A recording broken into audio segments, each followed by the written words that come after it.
Hello and welcome to this edition of CareerLocker training where we're going to be looking at using the builder at the high school level.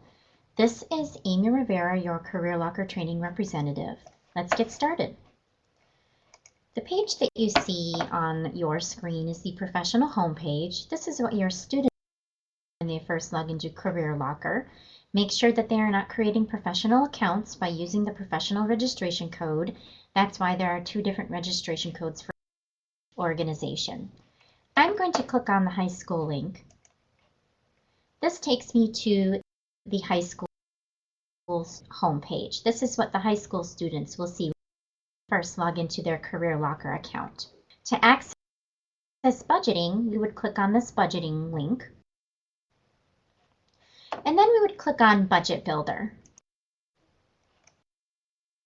Here we can how many people we have in our household.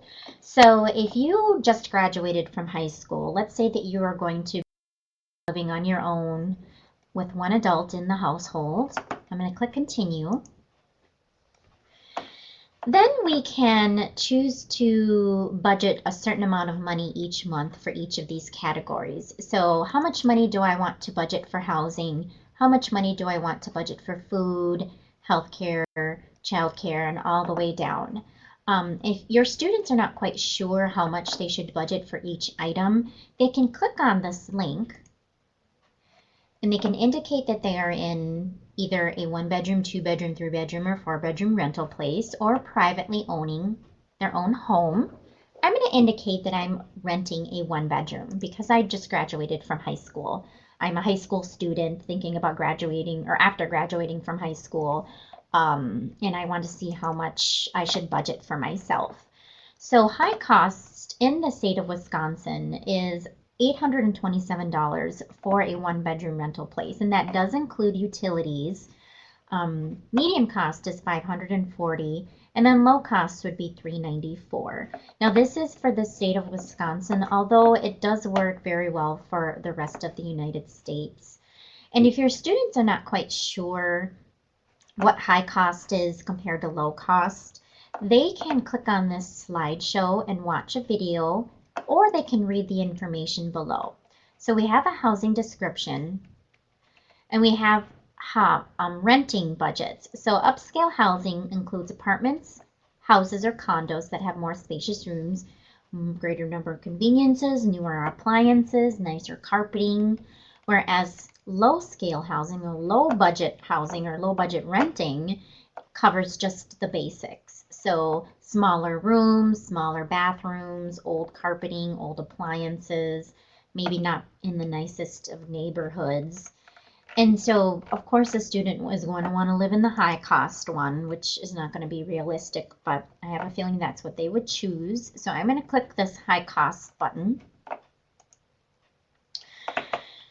Then it added that dollar amount here, actually 850, 827, and let's see here, 827, I do 827. And then I can do the same thing for food. If I click on food, I can learn about the different limits of food. So high budget for food, for example, means that I'm most likely going to buy whatever I'm in the mood to eat. I go out to eat all the time. I spend all kinds of money on expensive foods. Whereas low budget, I'm always using coupons, packing a brown bag lunch every day, trying to live on a budget, avoiding going out to dinner or out to eat. So I'm going to do medium, 274. I'm going to click add to budget. Here's the 274. We can do, again, the same thing for healthcare.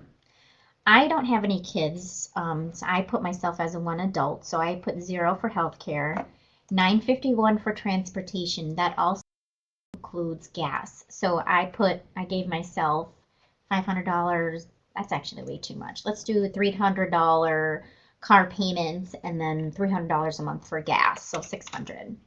And then savings, $49 worth of clothing each month, $108 worth of fun, and then let's say that my tuition payments are going to be $250 a month. Actually, if I just graduated from high school, let's put that one to 0. And then when I'm ready, I can do the year. So I'm going to do 2015, and I can click Calculate Budget. So if I want $827 for housing, $274 a month for food, all the way down, I make sure that I make it $30,819 a year. I can choose the state. Wisconsin automatically defaults for everybody who is physically located in the state of Wisconsin, but you can choose any state. So for example, I guess Florida does not have state taxes. So if I do Florida and I do calculate budget, they are taking zero amount out state taxes. I can change this to any date. I can do 19B. So we see that back in 90, 12,946 was equivalent to 29,590. Or we could do 2003. Whoops, and click calculate budget. Ooh, 2030, the inflation rate is going to be around 53,402. Go back to Wisconsin. Let's see here. Calculate budget. So now that I'm ready, I can click show matching occupations and give occupations with a median salary between $30,000 and $35,000. I don't recommend this is the way that students go. I am a career development counselor, career development facilitator. We do believe that people are most happy in occupations that match their interests. So I do recommend students pursue occupations in which they are actually interested and not just the most highest paying occupations. However, there are some students that have high family values or high financial values, and so you have to take that into consideration. Their work values, they value monetary needs, and they value time with their family. If they need time with their family, they're going to need some money. So you have to watch out for that. There's that, you got to break even there. But here we can see that based on my budget, based on the amount that I want to buy myself each month, I should try to check out these occupations. And again, I can click these occupations. So I'm going to do bookkeeping clerk because it's a hot job. This cloud with the arrow going down, that mining occupation, if I click on this, declining occupations, over the years, the openings in these occupations are projected to decrease.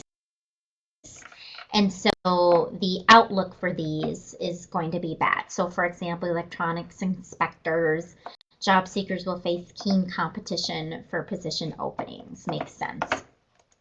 If I go back, I'm going to go back to my budget.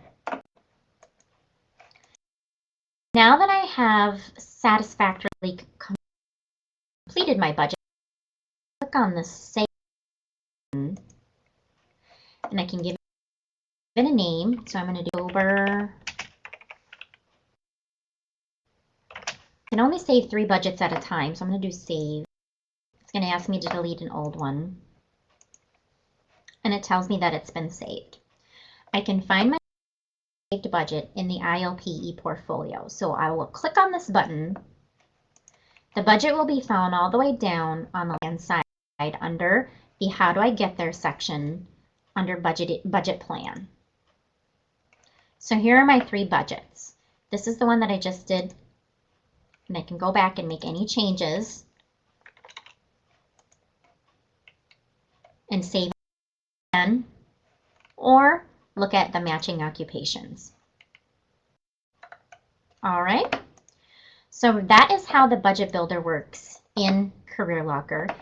When you are wanting to look at your students' e-portfolios, if you have your students do budgets, you can log into your professional account, or you can go from the student homepage to the professional site, and you can click Access Student ILP ePortfolio. You have to accept that you have a legitimate interest, and you can find the student based on their name. If they've completed a budget, their budget builder and all of their budget information will appear in their ePortfolio.